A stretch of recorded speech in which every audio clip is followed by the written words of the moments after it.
एक समय की बात है। गोपालपुर नाम के गांव में अलीना नाम की एक औरत रहती थी।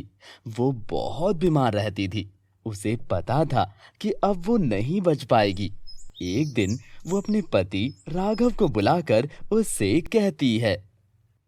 सुनिए, मुझे पता है मैं अब नहीं बच पाऊंगी। मेरे जाने के बाद मेरी बेटी पिंकी मेरे बिना कैसे रहेगी। इसीलिए आप मेरी बेटी के लिए दूसरी शादी कर लेना। तुम ये कैसी बातें कर रही हो? मैं तुम्हारा इलाज अच्छे से अच्छे डॉक्टर से करवाऊंगा। तुम जल्दी ही ठीक हो जाओगी। लेकिन कुछ दिनों बाद पिंकी की मां की मौत हो जाती है। अलीना के कहे अनुसार राघव कोमल नाम की एक औरत से शादी कर लेता है। कोमल की पहले से ही एक बेटी थी जिसका नाम अंजू था। पिंकी बेटा, ये तुम्हारी नई माँ है। और कोमल, ये मेरी बेटी पिंकी है। मैंने तुमसे शादी अपनी बेटी पिंकी की देखभाल के लिए की है। और मैं तुमसे यही उम्मीद रखता हूँ कि तुम मेरी बेटी का अच्छे से ख्याल रखोगी। जी ठीक है, मैं आपको कभी शिकायत का मौका नहीं दूंगी। कोमल राघव के सामने तो पिंकी से खूब अच्छे से बात करती, मगर राघव के जाने के बाद वो पिंकी पर अत्याचार करती, उससे सारा काम करवाती। एक दिन की बात है। पिंकी, ओ पिंकी, कहाँ मर गई? जी माँ, बोलिए। इतनी देर से आवाज दे रही हूँ, सुनाई नहीं देता क्या? कहाँ मर गई थी? सारा घर का काम ऐसे ही पड़ा है। माँ, आज तबीयत ठीक नहीं है, सर में बहुत दर्द हो रहा है। ओह अच्छा, सर में दर्द हो रहा है। कहो तो आपका सर दबा दूं? चल उठ, जाकर काम कर। ये सब नाटक मेरे सामने नहीं चलेगा। पिंकी दवाई खाकर घर का सारा काम जैसे तैसे कर लेती है। माँ, मैंने घर का सारा काम कर दिया है, मगर मेरे कपड़े गीले हो गए हैं। माँ, मुझे कोई दूसरी फ्रॉक दे दो। क्या दूसरी फ्रॉक? तेरे बाप ने मेरे नाम सारी जायदाद लिख दी है क्या, जो मैं तुझ पर ही लुटाती रहूं? चल जा, अब जा यहाँ से, जाकर कपड़े धो। पिंकी कपड़े धोने चली जाती है और कपड़े धोते हुए उसके अपने कपड़े गीले हो जाते हैं। पिंकी सर्दी से कांपने लगती है और जमीन पर गिर जाती है। थोड़ी देर बाद कोमल वहां आती है और उसे जमीन पर गिरा देखकर बोलती है। अरे ये क्या, इसे तो बहुत तेज बुखार है। कहीं इसे कुछ हो ना जाए, इसका बाप तो मुझे छोड़ेगा नहीं। कोमल पानी डालकर पिंकी को उठाती है और बोलती है। उठ चल, एक चिट्ठी लिख। मैं एक लड़के से प्यार करती हूँ और इस घर को हमेशा के लिए छोड़कर जा रही हूँ। चल, अब लिख दी है तो अब जा यहाँ से।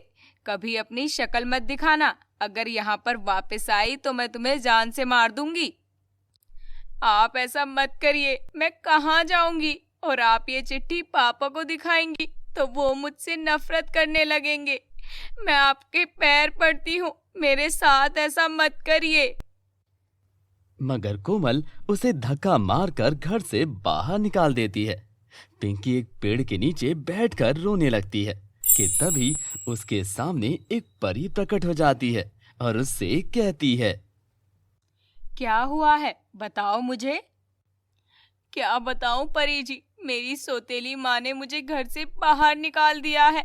मैंने 2 दिन से कुछ भी नहीं खाया है। आज अगर मेरी माँ जिंदा होती तो मुझे ये दिन नहीं देखना पड़ता। ऐसा मत बोलो पिंकी, जिसका कोई नहीं होता उसका ऊपर वाला होता है। मैं चाहूं तो तुम्हारी माँ को सजा दे सकती हूँ, मगर सजा देने से अच्छा है कि ऐसे इंसान को सबक सिखाया जाए ताकि वो फिर कभी ऐसी गलती ना करे।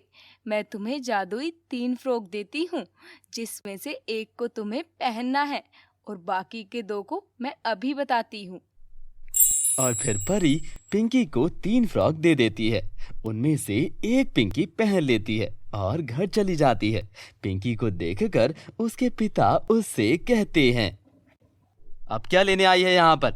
जैसा तूने किया है उसके बाद मैं तेरी शक्ल नहीं देखना चाहता। चली जा यहाँ से। पापा, मेरा यकीन करिए, मैंने ऐसा कुछ नहीं किया जिससे आपको शर्मिंदगी महसूस हो। वो चिट्ठी जो तुमने लिखी थी उसका क्या? वो चिट्ठी माँ ने मुझसे जबरदस्ती लिखवाई थी। पिंकी की बात सुनकर कोमल चौंक जाती है और कहती है, अरे ये तू क्या कह रही है? देखिए जी, इसकी बातों पर यकीन मत करिए। पहले तो किसी के साथ भाग गई और अब जब उसने छोड़ दिया तो आ गई आपको मेरे खिलाफ भड़काने। इसकी बातों पर यकीन मत करिए। अच्छा, अगर आप सच कह रही हो तो ये लो, ये जादुई फ्रॉक है, इन्हें पहन लो। अगर आप सच बोल रही होंगी तो आपको कुछ नहीं होगा, और अगर आप दोनों झूठ बोल रही होंगी तो ये फ्रॉक आपको जलाकर राख कर देंगे। अब आप दोनों ये फ्रॉक पहनो। पिंकी की ये बातें सुनकर कोमल और अंजू रोने लगती हैं। जी हमें माफ कर दो, हमने ही इससे वो चिट्ठी जबरदस्ती लिखवाई थी। क्या? तुम्हारी हिम्मत कैसे हुई? निकल जाओ मेरे घर से, वरना मैं तुम दोनों को जेल में डलवा दूंगा। मुझे माफ कर दीजिए, मैं कभी ऐसा नहीं करूंगी। मैं लालच में पड़ गई थी, मगर अब मैं ऐसा नहीं करूंगी। पिंकी को भी अपनी बेटी की तरह ही रखूंगी। पिंकी बेटा, कहो ना अपने पापा से कि मुझे माफ कर दे। पापा, आप माँ को माफ कर दें। कुछ भी हो, ये है तो मेरी माँ ना।